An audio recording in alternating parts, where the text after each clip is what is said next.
Apa artinya alif lam mim? Semua harus punya makna. Kalau tak punya makna berarti cacat mukjizatnya. Pertanyaannya, apa artinya alif lam mim? Bukan. Sekarang saya bahas. Tidak sekarang ya. Sekarang saya selesaikan sebentar. Supaya nanti kalau Anda ditanya jelas. Tadi belajar apa? Alif lam mim. Apa itu makhraj? Nggak tahu arti. Sebentar, paling 5 menit selesai. Ya, tambahannya ya bonus. Huruf itu tidak pernah ditanya artinya. Karena huruf itu baru muncul arti yang sempurna kalau sudah terangkai dengan kalimat yang sempurna. Jelas? Paham? Misal, apa artinya A? Hah. Apa artinya Y? Apa artinya H? Gak ada. Tapi kalau Anda gabungkan A, Y, A, H, ayah. Apa artinya ayah? Bapak. Apa artinya bapak? Ayah. Baru punya makna, gitu kan?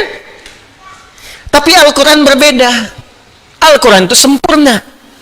Karena itu ketika Anda bertanya apa artinya alif lam mim, maka pertanyaannya kemudian dirubah dengan bentuk yang sempurna. Apa di antara pertanyaan yang sempurna itu? Kenapa Allah membuka dengan alif lam mim surah Al-Baqarah ini? Sehingga dari situ Anda tahu, oh ini artinya alif lam mim itu. Karena tinggi. Di Quran tuh nggak ada yang nggak jelas. Semua harus punya makna. Kalau tak punya makna berarti cacat mukjizatnya. Karena huruf Al-Quran beda dengan huruf biasa, lain dengan huruf mabna, tapi hurufnya huruf makna, maka setiap hurufnya mesti punya makna. Maka kalau Anda tanyakan apa artinya alif lam mim, maka mesti dimulai dengan kalimat kenapa Allah membuka Al-Baqarah dengan alif lam mim. Baru Anda akan mengerti maknanya. Kalau tidak, jadi tebak-tebakan nanti. Ada yang mengatakan alif lam mim singkatan, Allah, A-nya Allah, lamnya Jibril, mimnya malaikat. Di wahyu diturunkan oleh Allah kepada malaikat Jibril, ya, perantaranya disambungkan pada Nabi Muhammad sallallahu alaihi wasallam. Lalu apa artinya Toha? Apa artinya Yasin? Apa artinya alif lam mim sad? Bingung sadnya siapa gitu. Ya, karena itulah kemudian sebagian ulama tidak memilih untuk menafsirkan itu. Ada yang mengatakan ini mutasyabih, ini sir, ini rahasia dalam Al-Quran, hanya Allah yang tahu dan seterusnya. Kalau gitu kita tanyakan bagaimana Allah memberikan penjelasan. Kisahnya dimulai dari kebiasaan masyarakat jahiliyah, yang dari kebiasaan ini dikenal dengan keistimewaan mereka. Sampai hari ini nggak ada yang menandingi keistimewaan ini. Apa diantara keistimewaan itu? Orang Arab itu, orang Arab, kalau saya katakan Arab berarti yang dulu yang fasih. Kalau sekarang ada, alhamdulillah. Tapi sekarang sudah banyak bercampur bahasanya dengan ajam, sehingga menjadi amiyah, bahasa dialek, bahasa pasaran. Ya, lahjah. Ini beda. Misalnya gini, kalau bahasa fasih, apa kabar? Kaifa haluk? Apa kabar? Kaifa haluk ya akhi? Bagaimana kabar Anda? Datang Anda kemudian ke Mesir, zayyak hal. Datang ke Syria, ishnunak. Datang ke Libya, sinjo. Tuh, sinjo. Sin soal pertanyaan, jo. Apa kabar? Itu sudah bahasa daerah. Ya. Hal, kaifa haluk, fasihnya. Nah, orang Arab ini, teman-teman sekalian, punya keistimewaan. Satu, bahasa Arab bahasa yang paling lengkap dari segi pengucapan huruf. Saya belajar bahasa-bahasa yang lain dari penyebutan macam-macam. Ya, misalnya yang bahasa Inggris kita tahu bersama lah, alfabetnya, grammarnya, macam-macamnya. Ya, bahasa Jepang juga sama, akasatana, hamaya, rawaen, aiwo, eo, kakiku, keko, aiwo, dan seterusnya. Ya, Mandarin, bahasa Prancis, bahasa macam-macam. Tapi nggak ada yang sempurna selain bahasa Arab dari segi pengucapan dari hurufnya. Dia huruf bahasa Arab itu meliputi semua tempat keluar huruf. Ada satu yang tidak ditemukan di bahasa-bahasa lain, yaitu huruf dha. Dha. Ya. Mungkin yang lain ada a sama dengan alif kan? A, I, U ada, di Jepang ada, Arab ada, Inggris ada. How are you, man? Yeah. How are you, brother? How are you, sister? Bisa, how are you? Ho, ha, o ada. Ya, wow ada, how. Kau sapi, ya. Ya, bisa. Ada kan wau kan? Wau ada. Ya, mim ada. My name is Adi. Ya. Have you been? Ha, where have you been? Kemana aja kamu?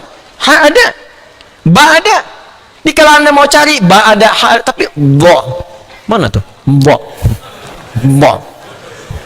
Oh, enggak bisa. Ya. Jepang ada. Ya, ta ada, ra ada, ba ada, TV bahasa Jepangnya terebi. Ya, watashi wa Indonesia no Adi des. Saya Adi dari Indonesia. Wau ada, ta ada, shin ada, watashi wa. Wau ada, shin besar ada semua. Tapi dha enggak ada. Allah, enggak ada. Ya, enggak ada. Ya, saya wadi, saya enggak. Indonesia enggak ada. Silakan cek. Ya, qaf ada. Ya, sekian baja hitam kotaro minami, qaf ta ra mim kotaro. Ya. Hafal saya baca. Ya, ada. Ya, tapi Anda di bahasa Arab nggak ketemu cuma satu yang di bahasa Arab, di bahasa lain nggak ada. Bo. Karena itu orang Arab membanggakan dengan bahasanya, dikenal dengan lughatul dhad. Bo. Ini makhrajnya di sini bo. Waladhdallin. Bo. Jadi ketika Allah menurunkan Al-Quran dengan bahasa Arab, bukan sekedar nabinya orang Arab yang memang harus dengan bahasa Arab, kalau enggak bagaimana bisa mengkhitab kaumnya? Kaum orang Arab turun Quran pakai bahasa Inggris misalnya, enggak akan paham. Pasti dengan bahasa Arab. Tapi apa hikmah di balik itu? Di Quran surah Yusuf disebutkan la'allakum taqilun, supaya kita berpikir, oh ada yang sempurna di bahasa ini. Satu. Yang kedua, bahasa Arab itu punya keistimewaan dan sangat unik. Dia bisa bertahan melewati perkembangan zaman dan tidak pernah mengalami perubahan. Bahasa yang lain ada penyempurnaan, ejaan yang disempurnakan. Makanya kalau ada kitab dituliskan selain dengan bahasa Arab, pasti ada penyempurnaan. Silahkan cek. Saya juga kadang-kadang suka senyum-senyum. Ada kitab suci edisi revisi. Anda bayangkan? Yang revisi siapa? Ini kalau memang buatan manusia begitu. Tapi kalau Quran, pernah nggak dengar Quran edisi revisi? Nggak ada. Terjemahannya karena bukan Arab, mungkin menyesuaikan. Ini bahasa Arabnya sampai sekarang gitu-gitu aja. Dari Abu Jahal sampai yang sekarang itu sama aja. Alif lam mim, alam nasrah, sampai sekarang nggak berubah saking sempurnanya. Coba kalau diturunkan selain bahasa itu, kebayang ada penyempurnaan. Ulama dengan ubaru beda. Ulama ubaru lambangnya sudah beda. Dulu DJ, sekarang J sendiri, D sendiri, udah pisah, talak 3. Masing-masing punya kehidupan sendiri. Kan? Ya, mesti ada penyempurnaan. Tapi karena Quran firman Allah, dipilih oleh Allah mana yang bisa hadir di setiap masa, mana yang bisa melewati zaman tanpa perubahan, nggak bisa diamandemen, nggak bisa dirubah. Bahasa Arab. Yang ketiga, bahasa Arab itu kayak makna. Anda hafal satu kosakata, itu di standar hafal 12. Jadi kalau Anda belajar bahasa Arab, hafal satu kata, sebetulnya Anda sudah menguasai 12 kata. Duduk apa bahasa Arabnya? Jalasa, duduk, orang duduk. Jalisun, tempat duduk. Majelis, silahkan duduk. Ijlis. Tuh. Ini nggak jauh-jauh dari situ. Anda tahu jalasa, banyak. Ya. Tapi kalau bahasa Inggris cuma satu. Sama dengan jalasa, jealous, cemburu. Yang lainnya nggak ada lagi. Jelas saya disu jelasan gitu kan. Jelas saya disu julusan, qa'ada, maq'ad, qu'ud, sajadah, sujud, tempat sujud, masjid, orang sujud, sajid, sujudlah, usjud. Tahu satu kata, Qurannya gampang karena di Quran ada usjudulillah, ada masjid jamaknya masjid, ada. Gampang. Jadi ketika Anda menguasai satu, Anda bisa berkomunikasi dengan orang banyak menggunakan otak atik ya, atau tasrif atau derivasi dari kata-kata ini, lebih gampang. Ketiga, ya, bahasa Arab itu bahasa yang paling mudah untuk merangkum peristiwa dalam bentuk nazam, urutan-urutan yang bisa senang untuk dinikmati. Makanya orang Arab dulu kalau ingin mengabadikan peristiwa tertentu, mereka nggak nulis karena nggak bisa nulis. Umumnya mereka membuat syair pakai nazam. Rumusnya ada 16, disebut dengan bahar namanya. Anda kalau pengen tahu di zaman jahiliyah 150 tahun sebelum lahir Nabi terjadi apa, lihat syair orang Arab. Makanya Nabi sering mengatakan, dan Umar yang menangkap kalimat ini, belajar bahasa orang Arab itu supaya engkau tahu kondisi mereka pada masa lalu. Saya itu ngejar bahasa Arab, masuk jurusan spesialis bahasa Arab, saking cintanya Al-Quran, pengen tahu bahasa Quran. Dan ternyata setelah dipelajari itu luar biasa, Pak. Dan Quran itu berbeda, strukturnya macam-macam, beda lain. Di misal Imrul Qais itu disebut pujangga, pangeran penyair Arab, Amirus Syu'ara. Lahirnya hidup dia 150 tahun sebelum lahirnya Nabi. Itu abadi kalimatnya sampai karena dia menceritakan setiap yang dilihat. Hobinya dia menyampaikan puisi dengan baharnya tawil namanya. Rumusnya tawilun lahudunal bukhuri fadailu fa'ulun mafa'ilun fa'ulun mafa'ilu. Kifa nabki min dzikra habibin wa manzili bisaqtuli wa bainad dakhuli fahawmali. Imrul Qais pernah lewat di sebuah lembah, ternyata melihat seorang pemuda karena dia sedang diputus oleh kekasihnya, bengong di pinggir danau. Kifa nabki min dzikra habibin wa manzili. Kamu ngapain sampai bengong mikirin orang, mikirin kekasih, mikirin rumah di sini? Tenang aja, semua berlalu, tapi masa depan masih bisa kita gapai. Ya, kifa nabki min dzikra habibin wa manzili bisaqtuli wa bainad dakhuli fahawmali. Dia sedang homesick ya sekarang. Sedang ingat rumahnya di Haumal. Itu sampai disebutkan desanya namanya Haumal, kejadiannya di sini sedang bengong pada saat itu. Kejadian 150 tahun sebelum datangnya Nabi. Ada semua. Anda ingin tahu apa yang terjadi saat Nabi pulang dari perang Tabuk? Apa yang terjadi? Disambut di Madinah dengan kalimat syairnya yang dibuka. Tala'al badru alaina min thaniyatil wada'i majaba syukru alaina wadalillahi da'i. Itu kan syair asalnya. Qasidah itu bukan rebana, beda. Qasidah itu syair yang berjumlah 7 bait disebut qasidah. Ya, jadi qasidah itu bukan pakai rebanya. Dani nuning dang ning dong, dani nuning bukan. Ya. Itu penambah aja irama itu instrumennya itu. Asalnya itu syairnya. Dulu nggak ada pakai alat, cuman belakangan aja pakai alat, dufuf namanya. Ya, rebana itu dufuf. Qasidahnya itu bukan rebananya. Ya, jadi qasidah itu syair-syair yang sudah berjumlah 7 disebut qasidah. Kalau qasidah dikumpulkan 3 qasidah disebut diwan namanya. Diwan itu kumpulan-kumpulan qasidah, qasidah kumpulan-kumpulan syair yang berjumlah 7 bait. Gitu. Semua orang yang dilihat bisa bikin puisi seketika.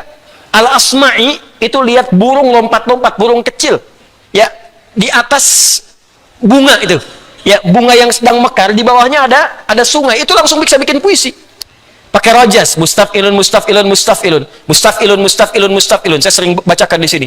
Sautus safiril bulbuli hayyaja qalbi thamili al-ma'u wa zahru ma'a zahri lahzul muqali fa anta yasjidali wa sayyidi wa maulali fakam tayammuni ghazayilun uqayqali qataftuhu min wajdatin min fi'li hadha ar-rajuli faqala la la la faqad ghada muharwili wa walwalat wali ya waylali faqultu la tuwalwili fabayyinu lu'lu'ali qalat lahu hina kadha in radidul muqali kahatan kakailali tabtabi wah, coba ulangi.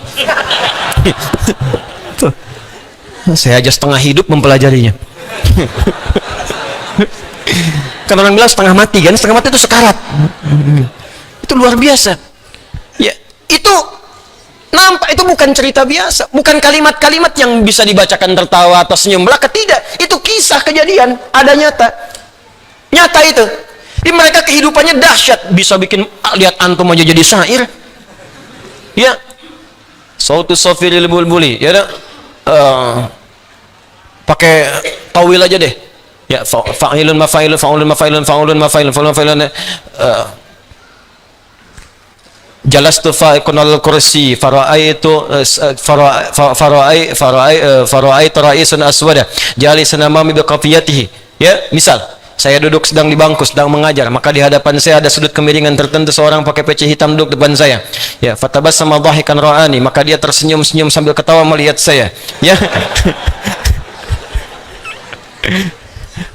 Itu dibikin aja, rumusnya ada sendirinya. Ya, cuman maaf, kalimat itu cuman cerita, cuman kisah. Kadang-kadang ada khayalan, makanya ada imajinasi. Kadang-kadang khamriyat, hanya untuk ngajak pesta, pakai syair. Makanya nanti ada musik yang diharamkan karena gabung dengan pesta.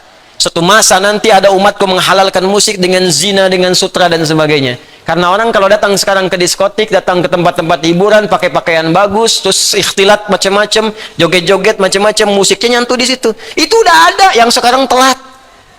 Udah ada, namanya khamriyat. Ya, pakai musik, pakai hiburan, pakai syair untuk minum-minum khamar. Ada banyak. Ya, ta'ala ila khamri nu'alina. Ya, ya fawailul lis salati wal musallina. Ayo kita mabuk-mabukan yuk, minum khamar. Kalau salat mah disebutnya celaka karena Allah berfirman wailul lil musallin, bukan wailul lil khamirin. Itu tuh saking mereka pengennya mabuk-mabukan untuk meninggalkan salat. Sampai menyebutkan, yang kena neraka kan orang salat, bukan yang minum khamar. Dalilnya wailul lil musallin. Tuh. Menempatkan sesuatu bukan pada tempatnya, dikecam oleh Al-Qur'an. Diluruskan kalimat-kalimat itu. Dia sudah ada. Ada bikin puisi misalnya, maaf ya, untuk memuji. Ada yang untuk berzina, ada bikin puisi dulu untuk zina, ada. Narik memikat pasangan, ghazal namanya. Ya, ghazaliyat disebutkannya. Ada untuk memuji namanya madah. Nabi pernah dipuji oleh seorang sahabat sampai Nabi punya seorang syairun Nabi namanya Hasan bin Thabit. Ya, ada lengkap semua. Tapi isinya nggak ada yang tentang bimbingan kehidupan. Maaf, tidak ada petunjuk-petunjuk bagaimana menjalani masa depan. Tidak ada bagaimana tatanan sosial. Tidak ada dorongan untuk menggali pengetahuan. Maka, ketika Allah menurunkan wahyu kepada Nabi Muhammad SAW, itu kalimat Qur'annya indah. Saking indahnya, ada yang menduga itu mirip syair. Karena rumusnya, yang paling menarik, ada kemiripan. Walau hakikatnya nggak sama sekali. Apa kemiripannya? Yang tadi i di Quran ada a semua. Nih lihat nih. Wadduha wal laili idza ma wadda'aka rabbuka wa ma walal akhiratu khairul laka minal wala sawfa yu'tika rabbuka. Lihat, semua a. Ada yang ujungnya kaf. Alam nashrah laka wa wada'na anka wizr alladhi anqadha dhahrak wa rafa'na laka dzikr. Sedangkan orang Arab pun bikin syair ujungnya tuh ada saja, ujungnya ada kaf dan lam disebut dengan lamnya, ada mim ujungnya. Jadi mereka menuduh Nabi, itu mah bukan wahyu, itu syair seperti kami. Jelas. Asatirul awwalin itu mah informasi orang-orang dulu yang dibukukan lagi, yang disampaikan oleh Muhammad SAW. Ya, maksud dibukukan di sini dihimpun kembali. Muhammad itu syair, cuma mereka nggak bisa nuduh syair karena rumus syair nggak ada di Quran. Karena rumus syair terbatas, tawil, faulun, mafailun di Quran nggak ada rumus itu, nggak bisa dipakai. Al-Baqarah bukan rumus itu, Wadduha bukan rumus itu, Rajas, mustafilun nggak ada, nggak bisa dipakai di Quran. Ayat apa yang mengikuti rumus itu? Nggak ada. Madid, mufa'alatun, fa'ilatun, nggak bisa dipakai, nggak ada rumusnya. Jadi mereka kebingungan, mau nuduh Quran nggak bisa karena nggak mengikuti rumusnya syair, tapi kalimatnya bisa indah seperti itu dan isinya beda. Sehingga apa yang terjadi? Ketika Nabi banyak dituduh demikian, maka ditantang oleh Allah. Kalau kamu menuduh Al-Quran syair seperti yang kamu ucapkan, silahkan bikin semisal Quran. Buat. Kalau engkau mampu buat. Bahkan aku jadikan setiap huruf-huruf Al-Quran adalah huruf-huruf yang biasa engkau gunakan untuk bikin syair itu. Makhrajnya sama, hurufnya sama. Dari mulai paling bawah sampai dengan ke lisan muncul.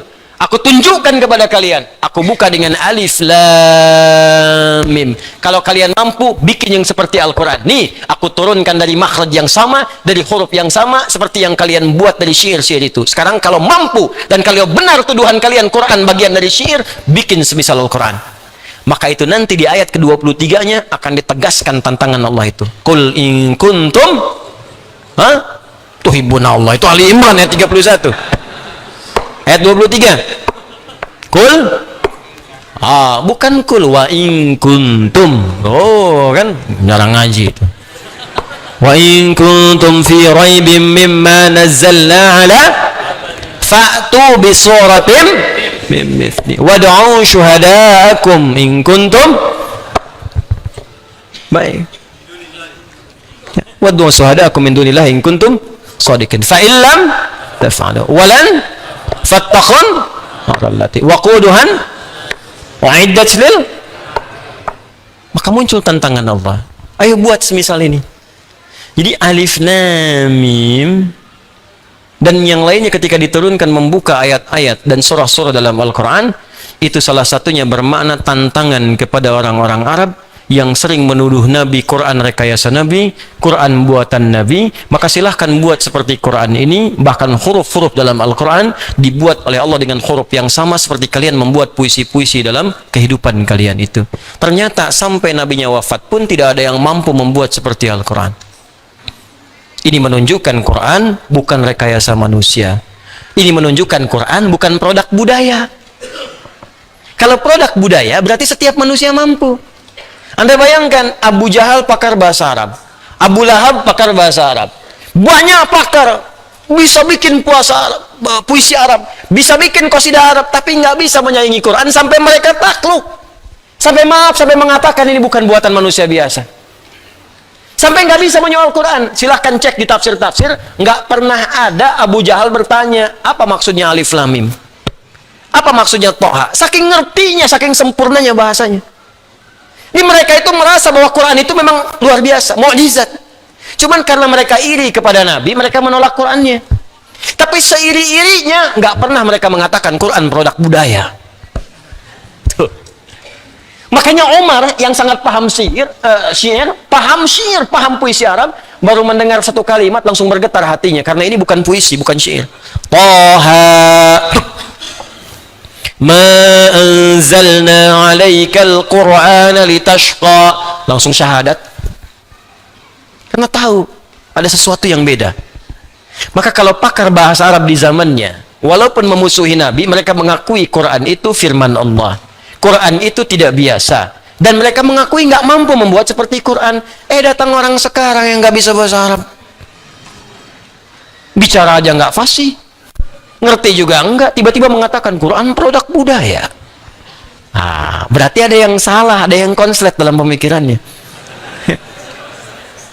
Kalau Abu Jahal hidup lagi, bingung sama orang ini.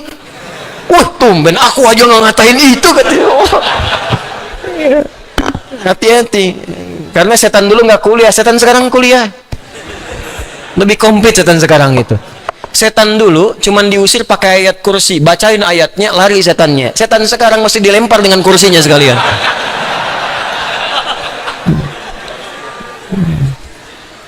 Jadi itu yang dimaksud alif lam mim.